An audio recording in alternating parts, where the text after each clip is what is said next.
Hello friends, welcome back to the channel. कैसे हैं आप लोग? उम्मीद करता हूँ आप अच्छे होंगे और आपका ट्रेड बहुत अच्छा गया होगा। हमारा हमको आज 2 ट्रेड मिला।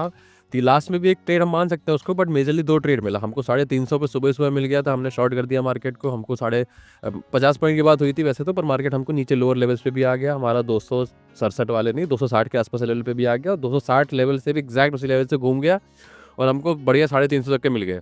है ना? तो बस हमारा ये 2 ट्रेड करके मैंने अपना ट्रेडिंग बंद कर दिया। उम्मीद करता हूँ कि आपने भी वही किया होगा और अच्छे से आज प्रॉफ़िट किया होगा। जिसने प्रॉफ़िट किया है वो मुझको कमेंट में ज़रूर बताएँ।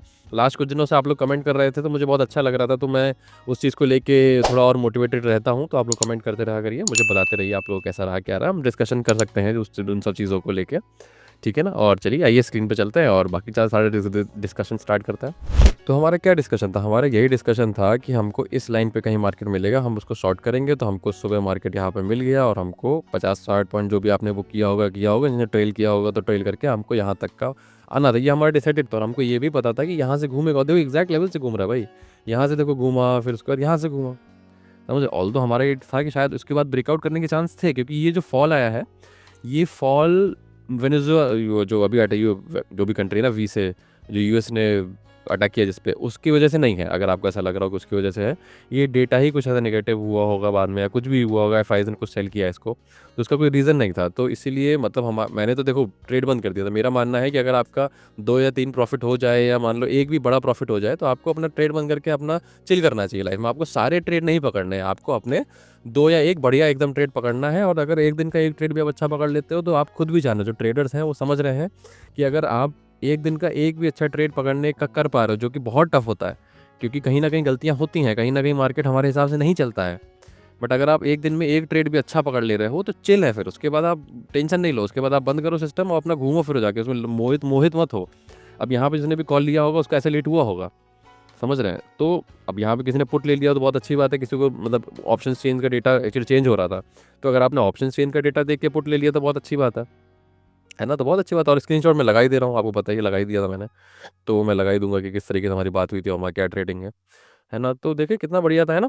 आइए चलिए आगे का डिस्कशन कर लेते हैं। अब थोड़ा सा ट्रिकी हो गया एक्चुअली, ये जो मार्केट गिर गया ना, इसकी वजह से अब लेवल्स ट्रिकी हो जाएंगे, है ना? तो कल के दिन में आप अपना साइज़ कम रखना, जो जो ट्रेडिंग साइज़ है ना, उसको कम रखना। अभी ये देखो आप लोग सीख रहे हो, तो ट्रेडिंग साइज़ ट्राई करा करो कि जहाँ रिस्की वाले दिन कम रखा करो, क्योंकि आपको आपको ये भी सीखना पड़ेगा कि आपको मनी मैनेजमेंट सीखना पड़ेगा। आप रोज़ एक ही अमाउंट से ट्रेड करोगे तो प्रॉफिट में रहने के चांस बहुत कम हो जाते हैं, क्योंकि फिर कि लॉस भी आपको बड़े होंगे, फिर प्रॉफिट्स भी बड़े होंगे। फिर प्रॉफिट जब ज़्यादा हो रहे होते हैं तो आदमी उसको पूरा हज़म नहीं कर पाता है। लॉस जब बड़ा हो रहा होता है तो उसको फिर बुक करने में दिक्कत आती है ना? तो इसीलिए अगर आप जिस दिन लॉस के चांस लग रहा हो, क्योंकि कल के दिन मार्केट थोड़ा-सा गड़बड़ हो सकता है, क्योंकि ऐसा देखो अब ये इस लेवल पे भी रुका नहीं, है ना? और इस लेवल को भी एसेलेरेट कर दिया यहाँ पे। देखो दिक्कतें 2-4 हैं इस मार्केट में।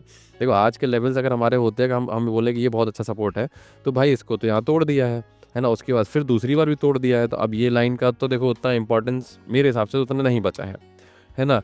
अब समस्या क्या है कि अगर हम बात करें कि ये लाइन इंपॉर्टेंट है, अब ये लाइन इंपॉर्टेंट कैसे हम बात नहीं कर सकते, क्योंकि भाई अब ये देखो यहाँ पे ऐसे लंटिंग हुई है, तो अब इसको भी थोड़ा नीचे लाना पड़ेगा, या जो भी है वो ऑप्शंस डेटा के चेक चेक कर लेंगे ना। अभी एफआई डेटा भी चेक कर लेंगे और ऑप्शन चेन चेक कर लेंगे, फिर हम थोड़ा सा आइडिया लगा लेंगे कि कैसे क्या करना है ना? आइए चलिए देखते हैं।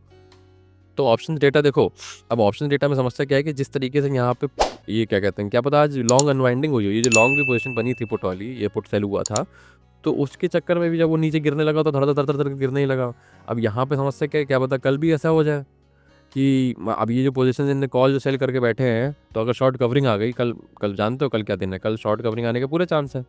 तो अगर कल शॉर्ट कवरिंग आ गई तो भग जाएगा ऊपर, है ना? तो अब ऐसे रैंडम नहीं खेल सकते ना आप मार्केट में, एक हिसाब से खेल आप ट्रेड कर सकते हैं। मार्केट जुआ नहीं है, तो ऐसा नहीं है कि हम कुछ भी करें, है ना? तो इसलिए डेटा देखो यहाँ नेगेटिव कर गया, यहाँ कल इतना पॉजिटिव था, आज इतना नेगेटिव हो गया। ऑल्दो कि हमारे लेवल्स को रिस्पेक्ट किया तो हम लोग ने तो प्रॉफिट कर लिया, बट आज देखो साइडवेज था मार्केट। अगर जिसको लेवल्स जिसको एग्जैक्ट नहीं पता है वो लॉस कर रहा होगा, समझ रहे हो? तो आप वही समझो ना कि अब देखो कल का मार्केट में थोड़ा सा पोजीशन कम रखना, है ना? क्योंकि पोजीशन थोड़ा सा एफआई डेटा थोड़ा सा नेगेटिव है। ऑल्दो कैश मार्केट में आप देखोगे तो कैश मार्केट में तो 36 ही -36 है, मतलब ये तो कुछ भी नहीं है, चिल्लड़ है। 36 करोड़ तो एफआईज के लिए तो ऐसा है कि वो गिर जाए तो उठाए ना। तो उतना अगर ये लॉ मतलब ये इस पे आप चक्कर में ना रहो, है ना? तो जो ऑप्शंस डेटा है, ऑप्शंस डेटा तो देखो नेगेटिव बना है आज, तो हम ये समझ लेते हैं कि हाँ, ऑप्शंस डेटा नेगेटिव है। ये ऑप्शन चेन को एनालाइज़ करते हैं। ऑप्शन चेन पे देखो अब 300 को क्रॉस करना थोड़ा-सा हो जाएगा टफ, और अगर 300 क्रॉस वाक़ई हो गया तो भाग जाएगा ऊपर की तरफ। वो तो फिर हम चलो बाद में देखेंगे, फिर वो समझेंगे कि अगर मान लो कि 300 पे हम ट्राई करेंगे कि 300 पे हम पुट लें, क्योंकि 300 क्रॉस करना थोड़ा मुश्किल है, तो ऑप्शंस के डेटा के हिसाब से, क्योंकि यहाँ पे अभी 200 है और अगर कल 1 घंटा भी इसके नीचे टिक गया तो ये देखना ये 250-300 चला जाएगा। अब 300 के बाद अगर ऊपर तेज़ी से निकल गया तो शॉर्ट कवरिंग हो सकती है, बट वो चीज़ में हम डिस्कस कर लेंगे अभी चल के, है ना, कि कहाँ हमको कॉल लेना है, कहाँ हमको क्या करना है। तो सपोर्ट देखो यही है कि 200 पे सपोर्ट बन रहा है, उसके बाद मेजर सपोर्ट आ रहा है आपका। ये हर 100 पॉइंट पे ये, बट मेजर सपोर्ट फिर 26,000 ही आ रहा है ना? 26,100 पे भी सपोर्ट है, 26,200 पे भी सपोर्ट है, और 26,300 पे, और ये सब ये देखो हर 50 यहाँ पे हर 50 पॉइंट पे रेजिस्टेंस आ चुका है। तो एक तरीके से रेजिस्टेंस का डेटा देखो, डेटा भी नेगेटिव है, ऑप्शंस भी नेगेटिव है। अगर मैं आपको वो दिखाऊँ क्या कहते हैं एडीआर, तो एडीआर देखो कितना खतरनाक है। एचडीएफसी बैंक देखो कितना ज़्यादा -4 दिखा रहा है। अब समस्या क्या है कि गिफ्ट निफ्टी के साथ खेला होता है। गिफ्ट निफ्टी के साथ खेला क्या होता है, ये देखो 30 पॉइंट ऊपर दिखा रहा है, गिफ्ट निफ्टी होना नहीं चाहिए। जब आपका इन्फोसिस 1% के ऊपर एरिया नीचे है, 4% आपका एचडीएफसी बैंक नीचे है, विप्रो 1% नीचे है, 1.5% से ऊपर, तो एडी गिफ्ट निफ्टी इतना ऊपर लॉजिक ही नहीं बनता है ना? तो अब वो देखना कल नेगेटिव खुलेगा ये चीज़, है ना? तो आइए डिस्कशन कर लेते हैं इस चीज़ का, कैसे करना है, क्या करना है ना?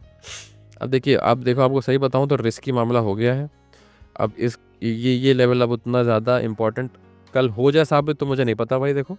बट मेरे हिसाब से तो अब ये लेवल 10 बार ऐसे तोड़ोगे इस लेवल को तो उस लेवल की इम्पोर्टेंस ख़त्म हो जाती है ना? अब यहाँ पे भी समस्या क्या आ गई है कि यहाँ पे भी ये नीचे गया है, इसके बाद ऊपर आ गया है, तो ये लेवल अभी सस्टेन मैं मान सकता हूँ, एसेलेंटिंग हुई है, बट मैं इस लेवल को मान सकता हूँ, क्योंकि इस लेवल को आप देखो यहाँ पे भी एक रेजिस्टेंस है, तो इस लेवल को उसने बचाने की कोशिश कर ली है कि चलो बचा लिया है ना? तो अब आपको सिंपल करना है, कल पोजीशन साइजिंग छोटी रखना, और आपको अगर नीचे कहीं मार्केट मिले, ऑल्दो मैं एक और लाइन ड्रॉ कर दे रहा हूँ आप लोगों के लिए कि थोड़ा सा सेफ्टी के लिए, सेफ्टी नेट होना चाहिए ना थोड़ा सा कल लेवल्स गड़बड़ हो सकते हैं, तो पोजीशन साइजिंग कम रखना।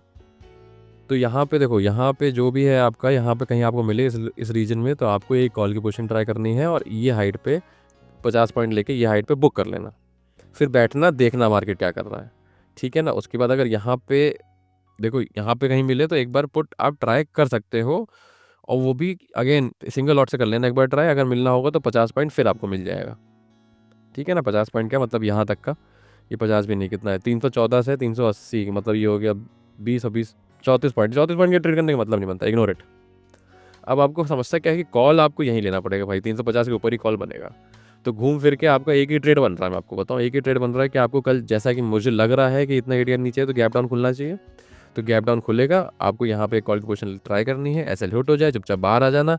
इतने दिनों का, हफ्तों का प्रॉफिट जो हम लोग कर रहे हैं भैया, उसको बचाना है ना, तो उसको बचाना, कल पैसा बचाना भी आपके लिए बहुत इंपॉर्टेंट बात हो जाएगी, है ना? आपको कहीं किसी पोजीशन पे ऐसा हो कि साढ़े, ये मैं थोड़ा इसको मैं गलत समझ रहा हूँ, ये लेवल सही नहीं है। अगर आपको देखो ऑप्शंस डेटा के हिसाब से 325 का जो लेवल है वो थोड़ा सा रेजिस्टेंस काम करेगा, 325 यहाँ कहीं आ रहा है ना? तो हो सकता है कि यहाँ कहीं से मार्केट रेजिस्टेंस ले, और 325 से लेगा तो यहाँ तक का 80 तक का आपको ठीक ठाक मिल जाएगा, बट तब भी अवॉइड ही करना। कल यहाँ नीचे मिले कॉल लेना, प्रॉफिट लेना, शांति से बैठ जाना, उसका नीचे जाए नाचे भंगड़ा करे कुछ मतलब नहीं है, ठीक है ना? बाकी हैप्पी ट्रेडिंग, और आपको अच्छा लगा हो तो पता है आपको क्या करना है, सब्सक्राइब बटन जो आपका लाल कलर का आ रहा हो उसको दबा दीजिए, और बेल आइकन दबा दीजिए, ठीक है? Thank you very much.